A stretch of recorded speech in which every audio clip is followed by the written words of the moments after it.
Having that result early for Denis has just made this an incredibly close one. Yeah, and I think having the fans and having this in London, a city with a storied chess history, like the visibility, you know, everyone knows who Magnus is, maybe Hikaru, but there's a lot of new players coming in. It'd be great for them to know about Denis Lazavik, and this is a great opportunity for him to gain a lot of fans, and especially those young players growing up saying, you know what, he can beat Magnus, maybe I can be like him too. There you go. We have the games are underway in the second half of the 5+1 portion, and Eric, looks like we have a King's Indian to start things off. Yeah, I didn't know this was part of his repertoire, but that's good for us, good for the fans. Typically, very sharp opening. Hikaru used to use the King's Indian all the time for moments when you need a decisive result. Mm-hmm. Yeah, and one thing I've noticed already about the position is the rook has slid to the e8 square, and then we saw the position close with the move d5. That's something that usually you want to time when the black rook moves over, you play d5, because the plan for black that most chess players are familiar with is to strike with f5. And so the rook honestly wants to be back on that f8 square. So cleverly waiting for the rook to shift and then closing the center. Yeah, I guess with rook e8, I'm not sure if Denis is striving for a close position against Magnus. Typically, when you look at the styles, Magnus is known as a very good player in maneuvering and understanding close positions, but at the same time, Denis is very positionally solid, and look at this move, king h8.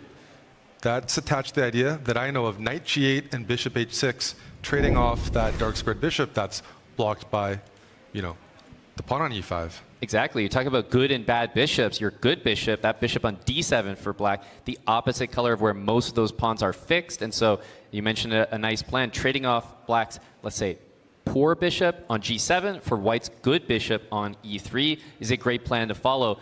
I'm not used to the queen side actually being closed like this for white with the move a4, Eric. This move struck me as a little bit weird because I often see white go for b3, a3, and b4 to continue to expand, but the move a4 completely shuts things down until the move b4 later, but you can't achieve it at the moment. Yeah, I don't understand a4 at all, I have to be honest. I'm really used to white playing a3, b4.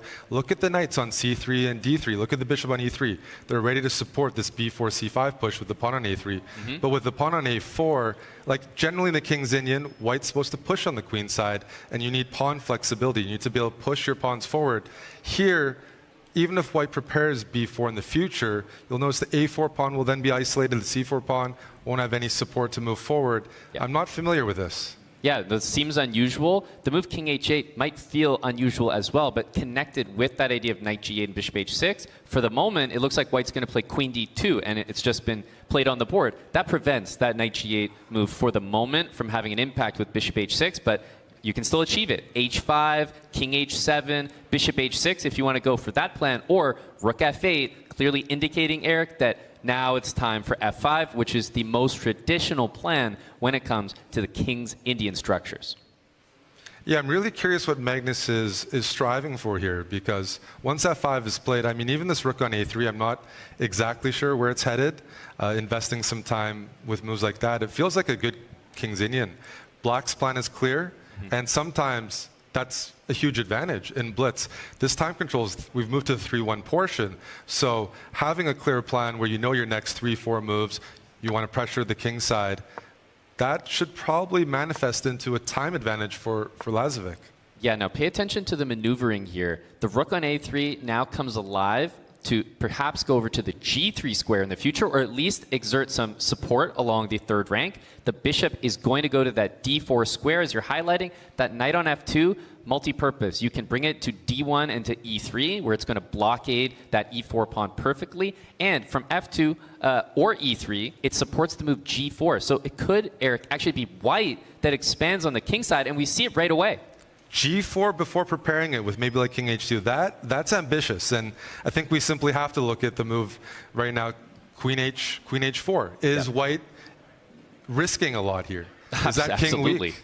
Absolutely. This is a big risk. I think that rook on a3, the placement is what's being relied on here, because otherwise it looks quite scary to allow the queen to come out. In terms of adding more pressure, though, how do you continue? It does look like white has that bishop to d4 move in order to have that rook sliding over to g3. So everything looks defended for the moment. Well, I think it's clear for black. The queen looks nice on h4, and it can't be harassed easily, but you need more pieces. So knight e7, the knight might join on g6. And then on g6, it supports h4, also pressures f4. Black needs more pieces, and I'm curious what Magnus is going to decide. Do you play g5 at some point? Are you worried about the g file opening up? But it's a very risky approach, and it's at some point the position is going to open up, and then clock will be a big factor. You don't want a position like this when you're under a minute. Exactly right. This is a position that's going to be very difficult to play very soon. The opening, I think most of the time I would say the players kind of minded their own business. They each had their plans they were trying to achieve. Now there's tension in the position, and things need to be decided. At some point, black can capture on the g4 square, and that will open up that f file for pressure on the f4 pawn. g5 I was looking at, the idea is maybe you can try to trap the queen. The queen doesn't have any room, and maybe in the future you go knight h1, bishop f2. But after h6, I don't think it's in time. h6, knight h1, takes, bishop f2, there's queen takes f4.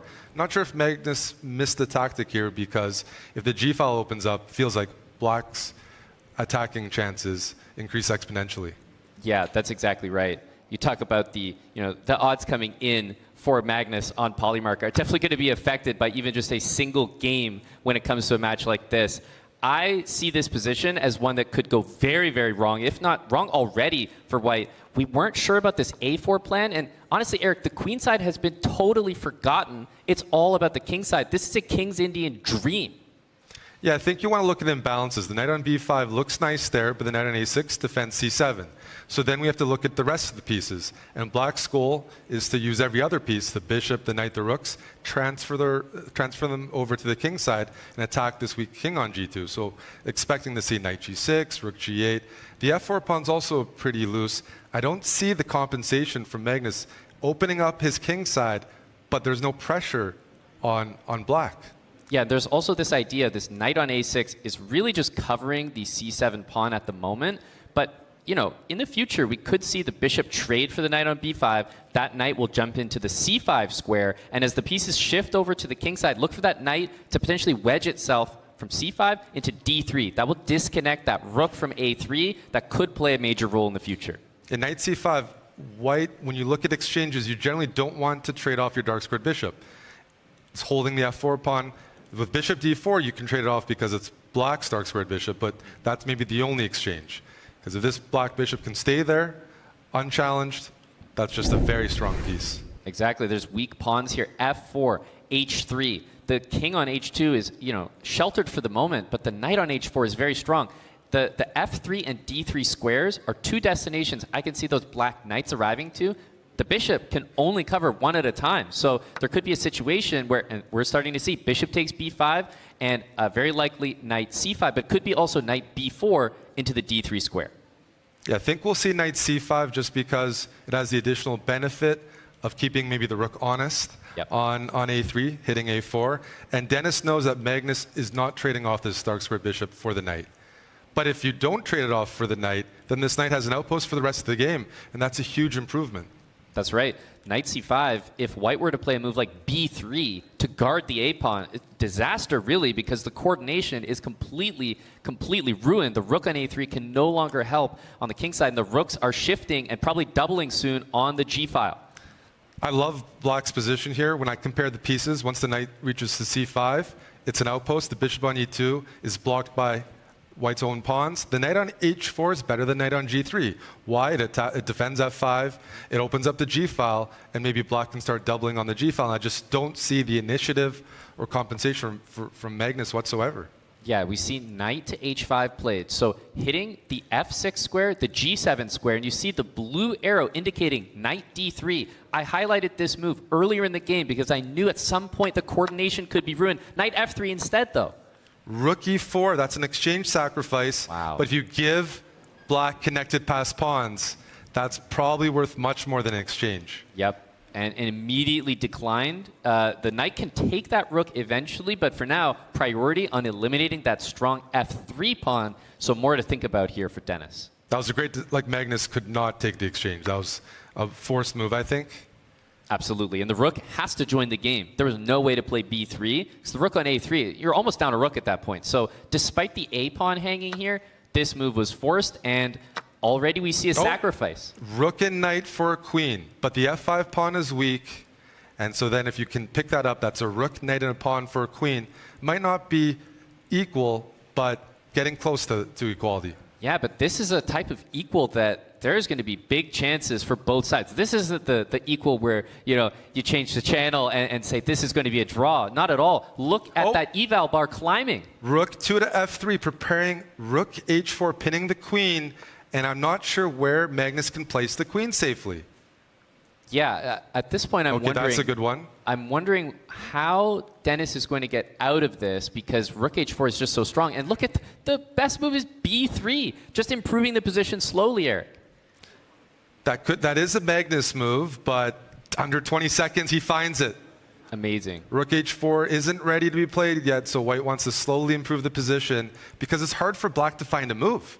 Where do you place your queen? Where do you place the king? There's forks, there's pins. Yeah, and you can play rook to h4, and then... That just blunders, by the way. Well, rook takes f5 can be played, but the problem is b3 has solidified the a pawn. That's a big deal for this variation, and the king placement on h8 is not where it wants to be. No, the c7 pawn falls, then b6 and d6 are weak. Let's have a look at this endgame. Rook endgames are so tricky. We're even starting to see the possibility that, you know, those pawns could just run. The h pawn and the b pawn split the attention. Yeah, the only counterplay for black is this d pawn and maybe cutting the white's king off and coming up with some backbreaking threats. But rook b5, that looks like it's it. Amazing technique. Getting the rook behind the pawn and a few checks, but once that rook has to go backwards, there's no hope here. And that will be a resignation. And despite the head shake, great technique when it came down.